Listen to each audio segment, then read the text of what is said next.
जब हम अपनी नाक बंद करते हैं तो कुछ ही सेकंडों में हमारा दम घुटने लगता है क्योंकि हमारी बॉडी के अंदर ऑक्सीजन की कमी हो जाती है। इससे ज्यादा इंटरेस्टिंग बात यह है कि हमारी बॉडी के विभिन्न भागों तक ऑक्सीजन को ले जाने का कार्य आरबीसी यानी रेड ब्लड सेल्स करती है। क्या आप जानते हो प्रत्येक सेकंड में लाखों आरबीसी बनती है और टूटती है। जब आरबीसी की बात चल रही है तो क्या आप ये जानते हो कि हमारी बॉडी के अंदर आरबीसी का फॉर्मेशन कहाँ होता है, कहाँ इसकी उत्पत्ति होती है और आरबीसी फॉर्मेशन के प्रोसीजर को क्या कहते हैं। क्या इस फॉर्मेशन के अंदर किसी हार्मोन का रोल रहता है। नमस्कार साथियों, लैब टेस्ट ट्यूटर में आपका स्वागत है। प्यारे साथियों, मैं लेके आता हूं आपके लिए मजेदार वीडियो, वो भी ट्रिक के साथ। इसी कड़ी में आज के वीडियो में अपन पढ़ने वाले हैं आरबीसी का फॉर्मेशन यानी इरिथ्रोपोइसिस, यानी इस प्रोसीजर को क्या कहते हैं, कहाँ बनता है, कौन कौन से इसके स्टेप होते हैं। इन सभी चीजों पर आज के वीडियो में अपन चर्चा करने वाले हैं। तो बिना देरी किए हुए शुरू करते हैं आज का अपना वीडियो, इरिथ्रोपोइसिस यानी आरबीसी फॉर्मेशन। तो इस वीडियो के अंदर सबसे पहले अपन इरिथ्रोपोइसिस की परिभाषा देखेंगे, उसके बाद में किस स्थान पर इसका फॉर्मेशन होता है, किस हार्मोन का इसमें रोल होता है, इसके प्रमुख स्टेप कौन कौन से है, उस पर अपन डिटेल से चर्चा करेंगे। तो शुरू करते हैं बिना देरी किए हुए आज का अपना वीडियो, इरिथ्रोपोइसिस। तो सबसे पहले अपने इरिथ्रोपोइसिस को समझते हैं। इरिथ्रोपोइसिस क्या होता है? आरबीसी का फॉर्मेशन, यानी हमारी बॉडी के अंदर आरबीसी का जो फॉर्मेशन का प्रोसीजर है उसको क्या कहते हैं अपन? इरिथ्रोपोइसिस। यानी आरबीसी कैसे बनती है, कौन कौन से स्टेप है, इन सभी को मिलाकर अपन क्या बोलते हैं? इरिथ्रोपोइसिस कहते हैं। ठीक है, ये तो होगी इसकी परिभाषा।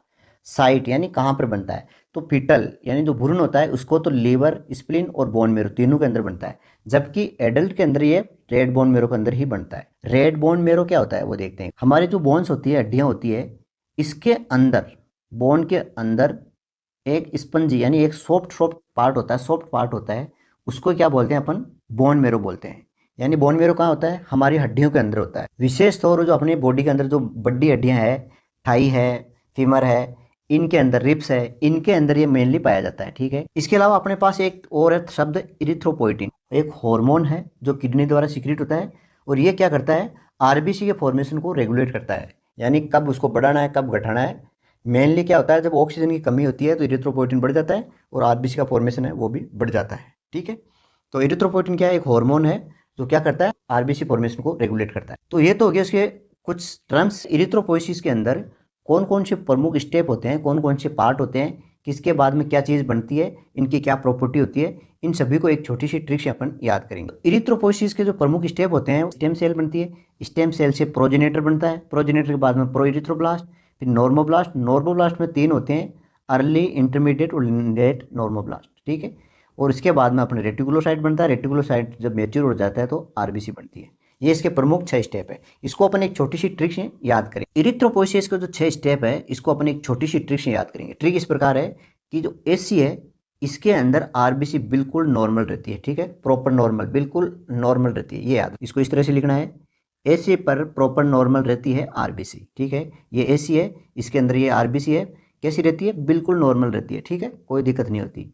अभी इस एसी को इस तरह से लिखो, एसी पर प्रॉपर नॉर्मल रहती है आरबीसी। तो एसी से एक स्टेप हो जाएगा, पर से दूसरा स्टेप हो जाएगा, प्रॉपर से तीसरा, नॉर्मल से चौथा, रहती से पांचवा, आरबीसी छठा। ये 6 स्टेप आपको याद रखने हैं। देखो, एसी से आपको याद रखना है स्टेम सेल, पर से आपको याद रखना है प्रोजेनेटर सेल। ठीक है, स्टेम सेल होगी, स्टेम के बाद में प्रोजेनेटर, फिर प्रॉपर से आपको याद रखना है प्रो इरिथ्रोब्लास्ट, तीसरा स्टेप। नॉर्मल से आपको याद रखना है नॉर्मोब्लास्ट, रहती से आपको याद रखना है रेटिकुलोसाइट और आरबी से आपको याद रखना है रेड ब्लड सेल्स, आरबीसी। ठीक है, अब इनमें कुछ कॉमन चीज़ें हैं। देखो, इसके अंदर क्या है, जो न्यूक्लियस की साइज है वो जैसे जैसे आगे बढ़ेगा डिक्रीज होती जाएगी। ठीक, एच भी है वो यहाँ से नॉर्मोब्लास्ट में, अर्ली नॉर्मोब्लास्ट से बढ़ना शुरू होती है और इसी के अंदर फाइनली लेट नॉर्मोब्लास्ट के अंदर बन के तैयार हो जाता है। तो हीमोग्लोबिन कहाँ से बनना शुरू होता है? यहाँ से। ठीक है, रेटिकुलोसाइट क्या है? इनमेच्योर्ड आरबीसी, एक तरफ से आरबीसी है लेकिन वो इनमेच्योर्ड, और लास्ट में आरबीसी बन जाता है। तो आपको कैसे लिखना है? सबसे पहले स्टेम सेल लिखनी है, उसके बाद में प्रोजेनेटर, प्रोजेनेटर के बाद में प्रोइरिथ्रोब्लास्ट, फिर इसके बाद में नॉर्मोब्लास्ट, नॉर्मोब्लास्ट के अंदर आ जाएगा early normoblast, intermediate normoblast, late normoblast, और उसके बाद में रेटिकुलोसाइट के बाद में आरबीसी। ठीक है, ये प्रोसीजर आपको इस ट्रिक से याद रखना है। तो सबसे पहले देखते हैं अपन स्टेम सेल। उसका दूसरा नाम क्या होता है? प्लूरिपोटेंट हिमोपोएटिक सेल, इस नाम से भी ये जाना जाता है। बोन मेरो के अंदर प्रेजेंट होता है, आपको भी बताया बोन मेरो बनी हुई है, बोन है। ठीक है, तो इसमें तो सॉफ्ट पार्ट होता है, यहाँ पर ये सेल रहती है। ठीक है, यहाँ से इसका फॉर्मेशन होता है। ये क्या क्या डेवलप करती है? स्टेम सेल से क्या बनता है? सभी सेल, ब्लड की जितनी भी सेल है वो सारी बनती है, आरबीसी, डब्ल्यूबीसी, प्लेटलेट, सभी किससे बनती है? स्टेम सेल से। दूसरा होता है प्रोजेनिटर सेल, ठीक है, इसको भी अपन क्या बोलते हैं? CFUE, ठीक है, इसकी फुल फॉर्म दे रखी है, CFU कहते हैं। प्रोजेनिटर सेल को क्या कहते हैं? CFU। ये क्या करता है? कॉलोनी फॉर्मिंग का यूनिट है, कॉलोनी फॉर्मिंग यानी एक कॉलोनी बनाता है, ठीक है। प्रोजेनिटर क्या बनता है? एक कॉलोनी डेवलप करता है। और ये किससे बनता है? ये स्टेम सेल से बनता है। और सेल्फ रिन्यूएबल कैपेसिटी इसकी लिमिट होती है, उसमें तो क्या फुल होती है, इसमें लिमिटेड होती है। और ये क्या करता है? ब्लड सेल डेवलपमेंट का प्ले रोल करता है, ठीक है। तीसरा स्टेप है अपना प्रो इरिथ्रोब्लास्ट, ठीक है, तो इसको प्रो नॉर्मोब्लास्ट के नाम से जाना जाता है। एच बी एब्सेंट रहती है। प्रीजेनिटर सेल से ये तैयार होती है, या इसको CPU भी बोल सकते हैं, CPU कॉलोनी या प्रीजेनिटर सेल से बन की तैयार होती है। प्रिक्यूर सेल होती है, ये प्रिक्यूर सेल का मतलब होता है यानी आरबीसी बनाने वाला, इससे पहले मैच्योर होती है, वो सेल होती है। इसमें न्यूक्लियस है वो क्लियर दिखता है, ठीक है, बिल्कुल साफ दिखता है। साइटोप्लाज्म में बेसोफिलिक होता है, डार्क ब्लू होता है आरएनए के कारण, यानी आरएनए का फॉर्मेशन। प्रोइरिथ्रोब्लास्ट में क्या लिखोगे? इसको प्रोनॉर्मोब्लास्ट के नाम से जाना जाता है। हीमोग्लोबिन एब्सेंट होता है, CPU कॉलोनी से बनती है, न्यूक्लियस क्लियरली दिखता है, आरएनए बना होता है, और ये बेसोफिलिक होता है, साइटोप्लाज्म में डीपली बेसोफिलिक होता है, ठीक है। ये चीज़ें इसके अंदर आ गई। अगला है नॉर्मोब्लास्ट। ये मोस्ट इंपॉर्टेंट होता है क्योंकि इसमें से एच बी बनना शुरू होता है। तो इसके अंदर पहली लाइन तो ये हो जाएगी कि किससे बनता है? प्री इरिथ्रोब्लास्ट सेल से ये बनता है नॉर्मोब्लास्ट। इसमें न्यूक्लियस रहता है, और ये 3 टाइप का आता है, बेसोफिलिक, पॉलीक्रोमेटिक और ऑर्थोक्रोमिक। इसको बोलते हैं अपने इनिशियल, इंटरमीडिएट और लेट, यानी अर्ली, इंटरमीडिएट और लेट, इन्हीं का नाम है ये तीनों पोस्ट, ठीक है।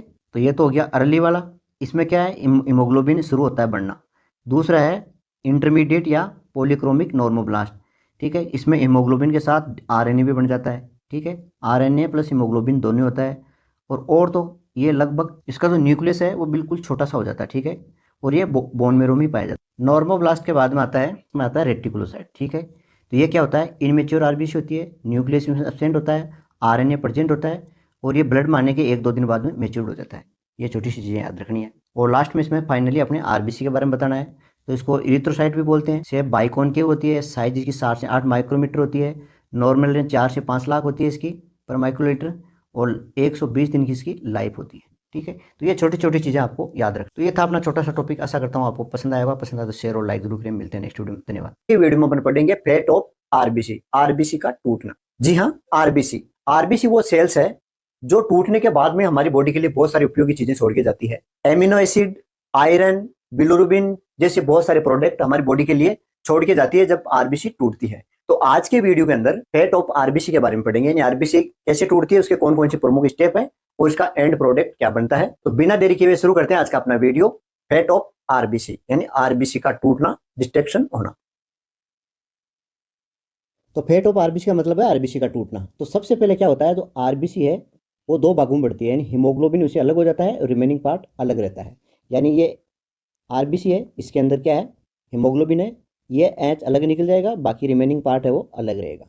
जो ये रिमेनिंग पार्ट है ये क्या करेगा, हमारी बॉडी के अंदर जो मैक्रोफेज सेल्स होती है उसका फेगोसाइट कर जाएगी। फेगोसाइट का मतलब उसको खा जाएगी, और ये किस में कन्वर्ट कर देगी? शुगर और फैट, जो हमारी बॉडी के लिए इंपॉर्टेंट है, ठीक है। तो इस तरह से ये पार्ट इंपॉर्टेंट हो जाता है।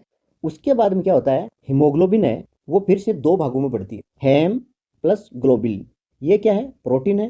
प्रोटीन किससे बनता है? एमिनो एसिड में। यानी ग्लोबुलिन है ये किस में होता है? एमिनो एसिड में चेंज हो जाती है, और एमिनो एसिड हमारी बॉडी के लिए या तो आरबीसी बनाने में या बाकी दूसरे कार्यों में काम करने के लिए उपयोग में आ जाती है।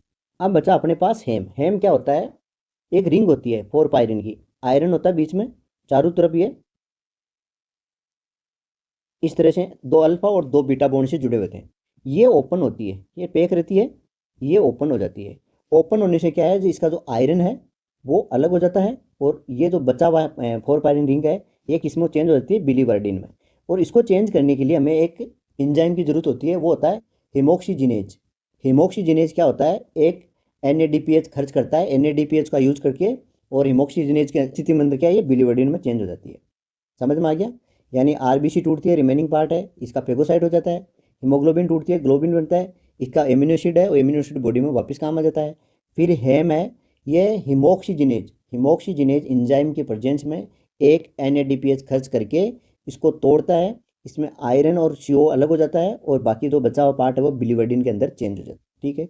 ये जो बिलीवर्डिन होता है ये होता है ग्रीन पिगमेंट बोलते हैं। अब क्या होता है, बिलीवर्डिन चेंज हो गया, बिलीवर्डिन किस में होगा, बिलुरुबिन में चेंज होगा, और इसके लिए भी एक एंजाइम की जरूरत होती है, वो होता है बिलीवर्डिन डिटेक्टेज, ठीक है। और यहाँ पर भी एक NADPH खर्च होती है, यानी दो एंजाइम हो गए, एक तो हो गया आपका हिमोक्सीजिनेज, दूसरा हो गया बिलीवर्डिन डिटेक्टेज। ये दोनों क्या करते हैं, इसको बिलुरुबिन में चेंज कर देते हैं। अब बिलुरुबिन है वो अपने ब्लड के अंदर घूम रहा है, इसको अपन इनडायरेक्ट भी बोलते हैं, और ये क्या करेगा, ब्लड के अंदर किसी एल्बुमिन से कंबाइंड हो जाएगा, और ये जैसे कंबाइंड होगा वाटर में इनसोल्यूबल हो जाएगा, यानी एक पानी के अंदर घुलेगा नहीं और ब्लड में घूमता रहेगा। जब बिलुरुबिन एल्बुमिन ये जो कॉन्जुगेटेड है, या जैसे लीवर में जाएगा तो एल्बुमिन वापस अलग हो जाएगा और बिलुरुबिन है वो अलग हो जाएगा, ठीक है। अब लीवर के अंदर क्या होता है, बिलुरुबिन है वो ग्लूकोरोनोइक एसिड से रिएक्शन करता है और ये बनाता है बिलुरुबिन डाईग्लूकोरोनाइड।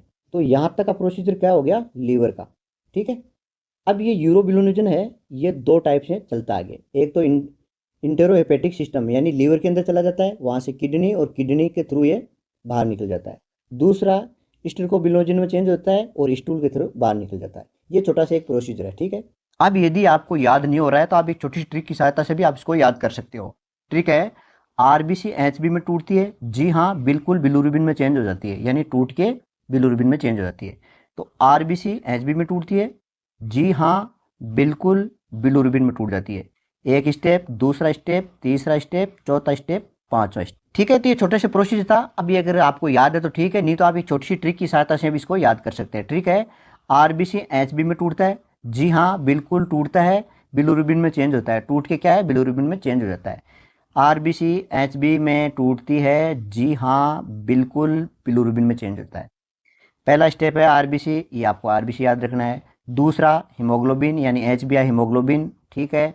तीसरा जी और एच, हाँ जी हाँ, तो जी और हाँ, जी हाँ से मतलब ग्लोबिन और हेम में टूटता है।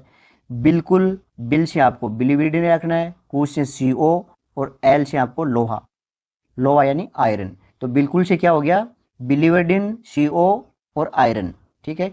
और ये किस में चेंज होता है, बिलुरुबिन में, तो ये बिलुरुबिन। तो ये मोटा मोटा जो स्टेप है आपको याद हो जाएगा, ठीक है। आरबीसी एच में टूटती है, जी हाँ बिल्कुल बिलुरुबिन में चेंज हो जाती है। ये छोटी सी लाइन आपको याद रखनी है, इससे आपको ये पूरा स्टेप याद हो जाएगा, ठीक है। तो ये था अपना छोटा सा वीडियो, आशा करता हूँ आपको पसंद आया होगा। पसंद आए तो शेयर और लाइक जरूर करें। मिलते हैं नेक्स्ट वीडियो में, धन्यवाद।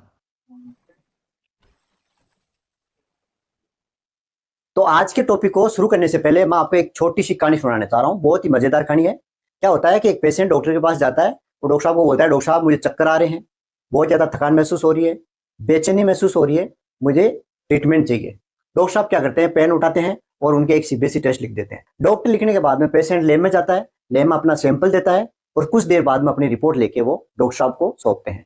डॉक्टर साहब देखते बोलते हैं, आपके तो एनीमिया है, आपको कुछ टेस्ट और करवाने पड़ेंगे। पेशेंट कुछ देर सोचता है और उसके बाद में बोलते हैं, डॉक्टर साहब जब आपको पता है कि मुझे एनीमिया है तो बाकी के टेस्ट क्यों करवा रहे हो, आप ट्रीटमेंट कीजिए ना मेरा। डॉक्टर साहब कह रहे हैं, मैं किस आधार पर करूं, कौन किस टाइप का आपका एनीमिया है। एनीमिया भी अलग अलग होते हैं, बिल्कुल होते हैं, अलग अलग होते हैं। इस तरह से दोनों के बीच में बहस होती है और वो फाइनली क्या है, गुस्सा होकर पेशेंट वहां से चला जाता है। रास्ते में जाते समय उसके माइंड में बहुत सारे क्वेश्चन आते हैं कि एनीमिया खतरनाक बीमारी है, एनीमिया है क्या चीज, क्या किसको कहते हैं एनीमिया, एनीमिया भी अलग प्रकार के होते हैं, मुझे ट्रीटमेंट लेना चाहिए कि नहीं लेना चाहिए, मुझे ये टेस्ट करवाने चाहिए कि नहीं करवाने चाहिए। तो सबसे पहले अपन एनीमिया की परिभाषा देखेंगे। एनीमिया क्या है, हीमोग्लोबिन का नॉर्मल रेंज से कम पाया जाना एनीमिया कहलाता है, यानी HB की कमी। When haemoglobin fall below the normal range is called anaemia. Haemoglobin का नॉर्मल रेंज से कम पाया जाना एनीमिया कहलाता है। इसको लोकल या कॉमन भाषा में क्या कहते हैं, खून की कमी, लैक ऑफ ब्लड, ठीक है। खून की कमी भी बोलते हैं एनीमिया को, क्या बोलते हैं, खून की कमी, ठीक है। जिसका मतलब है हीमोग्लोबिन की जो मात्रा है ब्लड के अंदर वो नॉर्मल रेंज से कम है। अब इसकी जो नॉर्मल रेंज है वो पर्सन टू पर्सन अलग होती है, ठीक है। मैं आपको गोडकर एंड गोडकर बुक है उसके अनुसार आपको ये रेंज बता रहा हूँ। चिल्ड्रन की अलग होती है, फीमेल की अलग है, मेल की अलग है, न्यूबॉर्न की अलग है, ठीक है। ये इनकी नॉर्मल रेंज दे रखी है। इसको मैं आपको याद कराने के लिए बता रहा हूँ कि आपको सबसे पहले क्या लिखना है, 11, 12, 13, 14, 15, 16, 17, 18, ये नॉर्मल रेंज है, ठीक है। तो चिल्ड्रन के अंदर कितनी होगी, 11 से 15, ठीक है। फीमेल में 12 से 16, मेल में 13 से 17 और न्यूबॉर्न में 14 से 18, ये नॉर्मल रेंज है, ठीक है।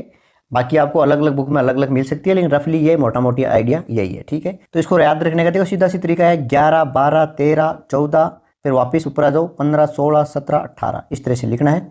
अब देखो एनीमिया का जो क्लासिफिकेशन है, ठीक है, एनीमिया का जो क्लासिफिकेशन है वो मुख्यतः दो टाइप का होता है, ईटियोलॉजी और मॉर्फोलॉजिकल। ठीक है, एक तो हो गया आपका ईटियोलॉजिकल, एक हो गया आपका मॉर्फोलॉजिकल।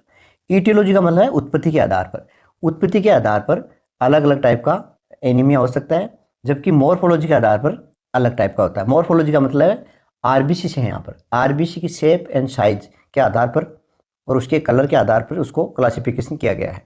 तो पहले देखते हैं ईटियोलॉजी, ये वापस 3 टाइप की होती है। ठीक है, 3 टाइप की होती है। एक तो होती है आरबीसी फॉर्मेशन डिक्रीज हो जाए, ठीक है, डिक्रीज का चिन्ह है, यहाँ पर इंक्रीज है। दूसरा है आरबीसी का डिस्ट्रक्शन इंक्रीज हो जाए। तीसरा ब्लड लॉस हो जाए।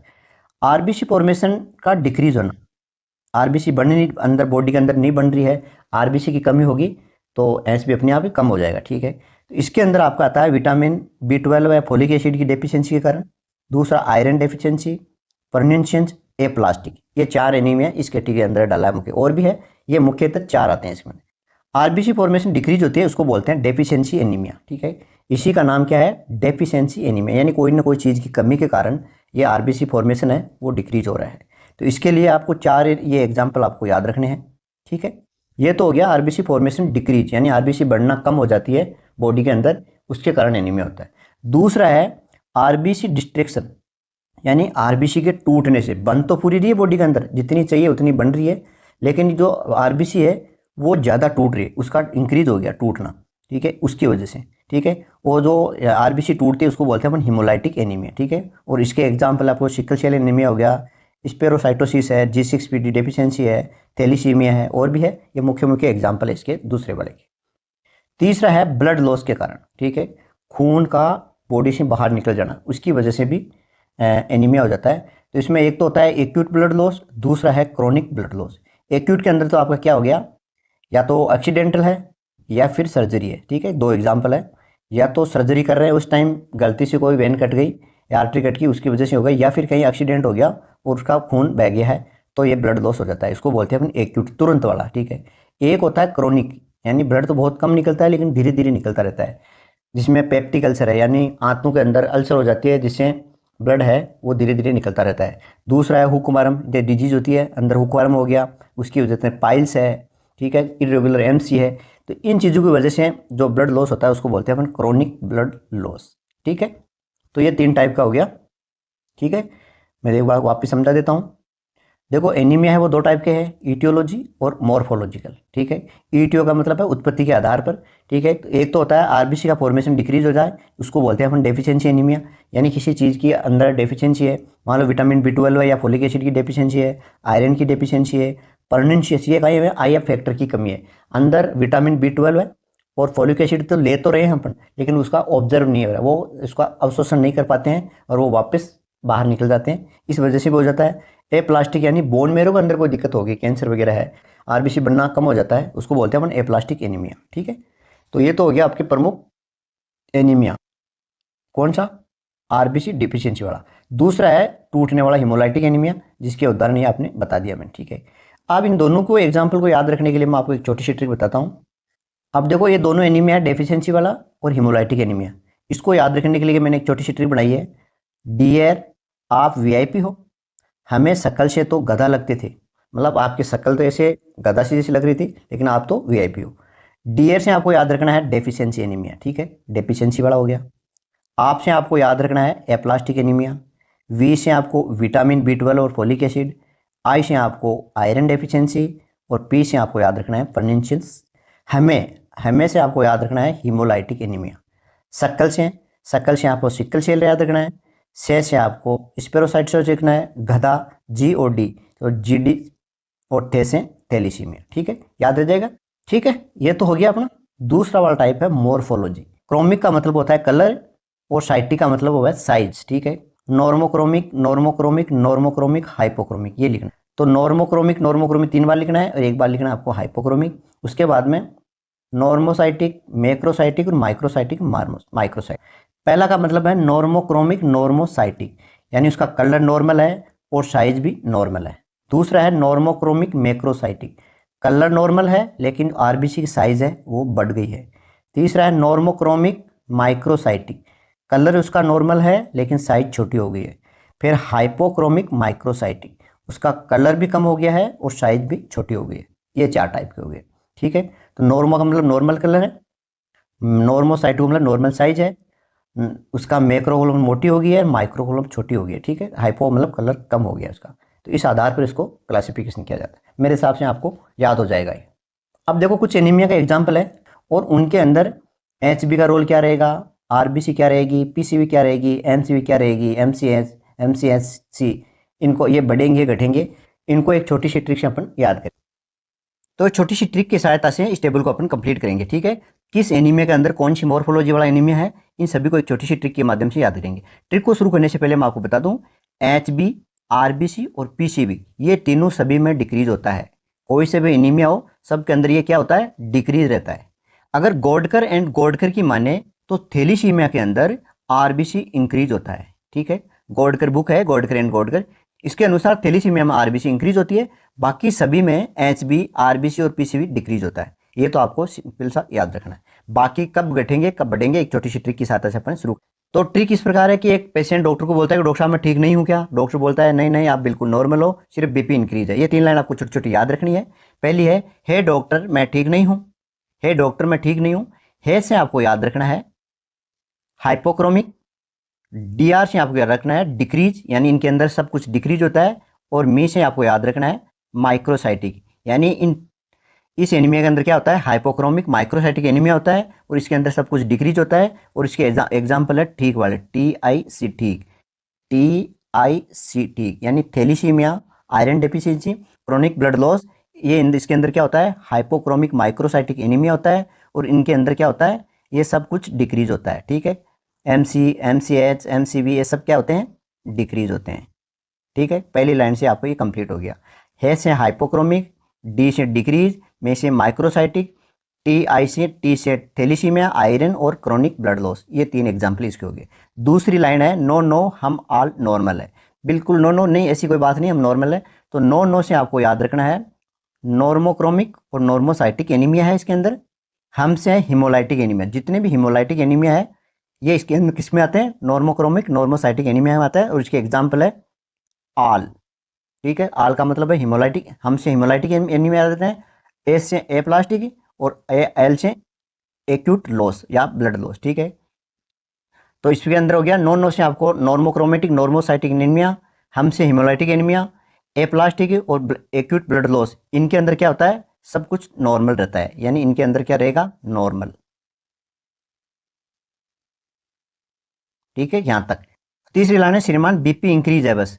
तो मां से आपको मैक्रोसाइटिक और न से नॉर्मोक्रोमिक, नॉर्मोक्रोमिक मैक्रोसाइटिक है। एग्जाम्पल ये है कौन कौन से, बीपी वाले, B12 है और पी से परनीशियस, ये किसके एग्जाम्पल है, मैक्रोसाइटिक या नॉर्मोक्रोमिक मैक्रोसाइटिक एनीमिया के, ये दोनों है। इसके अंदर क्या होता है, इंक्रीज होता है, यानी इनमें सब डिक्रीज होता है। ये 3 चीजें तो डिक्रीज होती है, बाकी की ये चीजें क्या हो जाएगी, इसमें इंक्रीज हो जाएगी, ठीक है। इन सब के अंदर क्या हो जाएगा, दोनों के अंदर ये सब कुछ इंक्रीज हो जाएगा,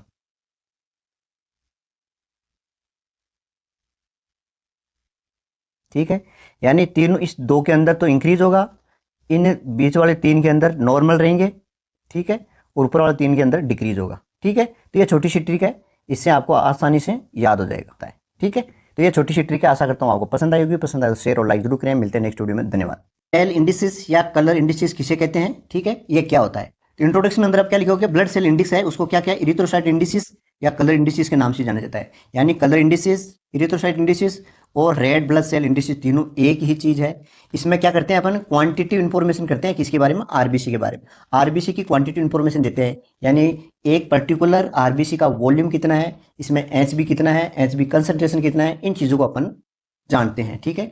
और ये क्यों करते हैं, ये अपने जो डिफरेंट टाइप का एनीमिया होता है उसको क्लासिफाई करने के लिए, यानी किस टाइप का इसका एनीमिया है, इन चीजों से हमें पता चलता है। इसके अंदर अपन मुख्य 3 चीजें देखते हैं, कौन कौन सी, एमसीवी, ठीक है, एमसीएच और एमसीएचसी, ठीक है। ये 3 चीजें अपन इसके अंदर देखते हैं। डिफरेंट टाइप का जो एनीमिया होता है उसके बारे में हमें पता, क्या देखते हैं हम, देखो साइज देखते हैं, वॉल्यूम देखते हैं, यानी आयतन कितना है इसका, हीमोग्लोबिन की कंसंट्रेशन कितनी है, किसके अंदर, आरबीसी के अंदर। एक आरबीसी या इसके अंदर उसकी साइज, वॉल्यूम और इसकी एचबी की कंसंट्रेशन कितनी है, ये चीजें इसके अंदर अपन नोट किया जाता है।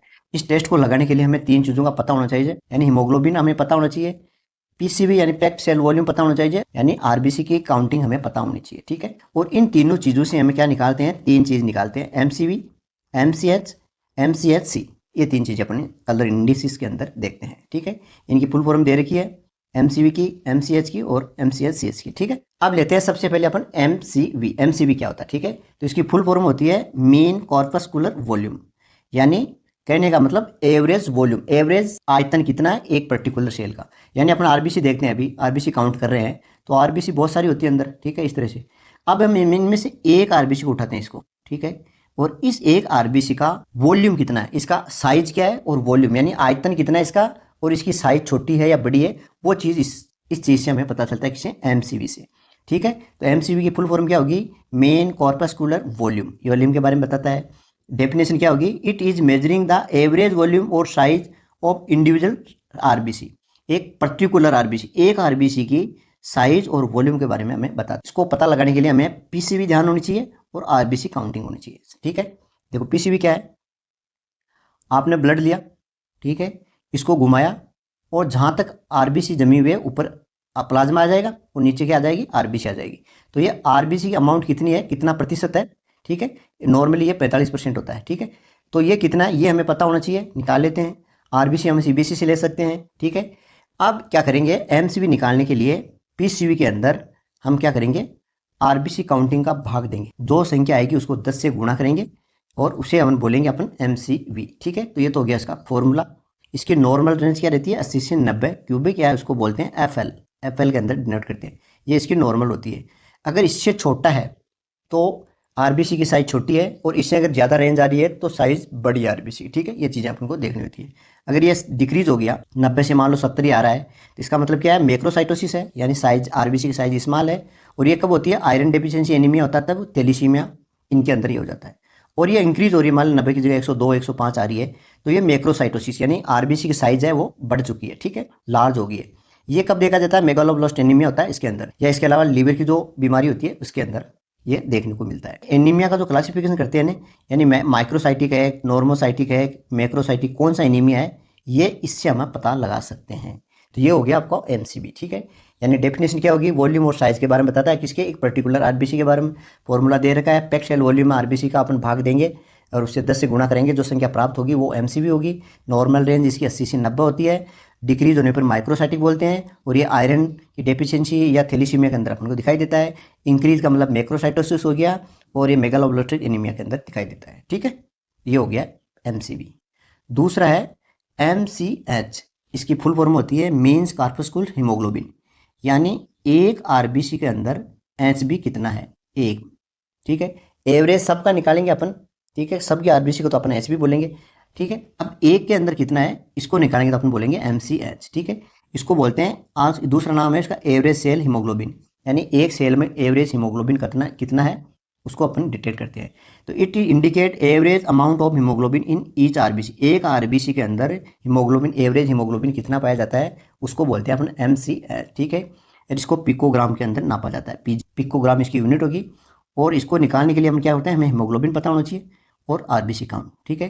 देखो एमसीवी के अंदर तो अपन क्या था, पीसीवी का भाग दिया था, पीसीवी बट्टा आरबीसी काउंट गुणा 10। इसमें क्या आ जाएगा, पीसीवी की जगह एचबी, हीमोग्लोबिन हमें पता है, इससे हम भाग देंगे तो इसकी कंसंट्रेशन निकाल लेंगे, ठीक है। अब एमसीवी लो किस में होता है, आयरन डेफिशिएंसी एनीमिया में और मैक्रोसाइटिक एनीमिया के अंदर ये बढ़ जाता है, ठीक है। वो चीजें सेम कंडीशन है। तीसरा पॉइंट है MCHC, means corpuscular haemoglobin concentration, ठीक है। तो ये क्या करता है, एक पर्टिकुलर आरबीसी का मान हीमोग्लोबिन की कंसंट्रेशन कितनी है उसको बताता है, ठीक है। और इसको ग्राम पर डीएल के अंदर इंडिकेट करते हैं।